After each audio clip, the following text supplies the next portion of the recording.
Ethics and Morality in Islam, Part 3.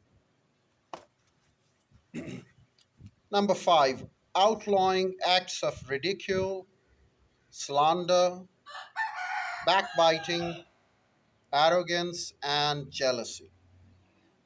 No one is allowed to ridicule or insult others. In the opening verse of Surah Al Hamza, in the opening verse of Surah Al Humaza, in Surah Al Humaza, Allah Almighty says, "Woe to every slander and fault finder." Backbiting is strictly prohibited, as the Holy Prophet, peace be upon him, said, "Who indulges in backbiting is like the one who eats flesh of his dead brother." Arrogance and keeping a haughty demeanor is also despised in Islam.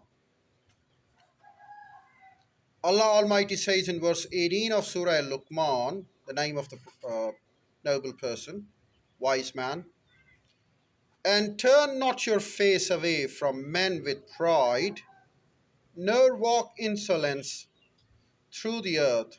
Verily, Allah likes not any arrogant boaster." Jealousy too has no room in Islam. The Holy Prophet, peace be upon him, said, "Jealousy eats virtues the way fire eats wood." Number 6. Care in expenditure and eschewing irregularities in financial transactions.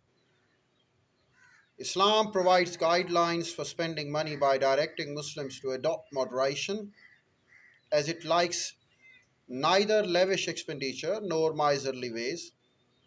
Those who spend unnecessarily or indulge in extravagance have been declared brothers of Satan.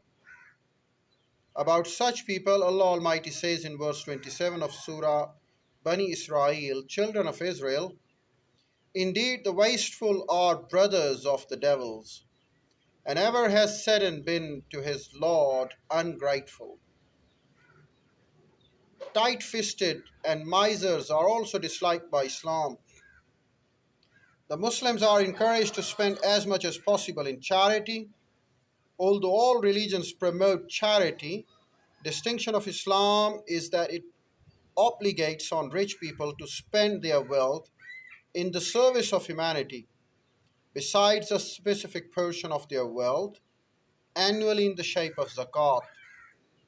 Islam strictly prohibits other financial irregularities such as weighing less, bribery, adulteration, profiteering, and hoarding, etc. Allah Almighty has promised strict punishment for those who indulge unlawful in such unlawful acts. About those who weigh less, Allah Almighty says in verse 1 of Surah Mutafin, the defrauding, "Woe to al mutafin," that is, those who give less mayah and weight. About bribery, the Holy Prophet, peace be upon him, said, "The one who gives bribe and the one who receives it, both will go to hell." About committing adulteration, the Holy Prophet, peace be upon him, said, "The one who adulterates is not from us."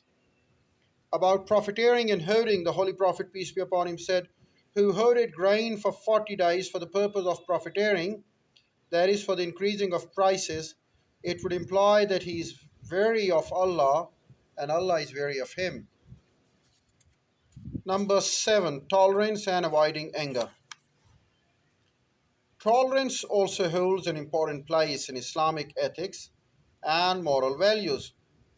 The Muslims are directed time and again in the Holy Quran and Sunnah to face problems and troubles with tolerance and patience, to seek Allah's help through salat and patience.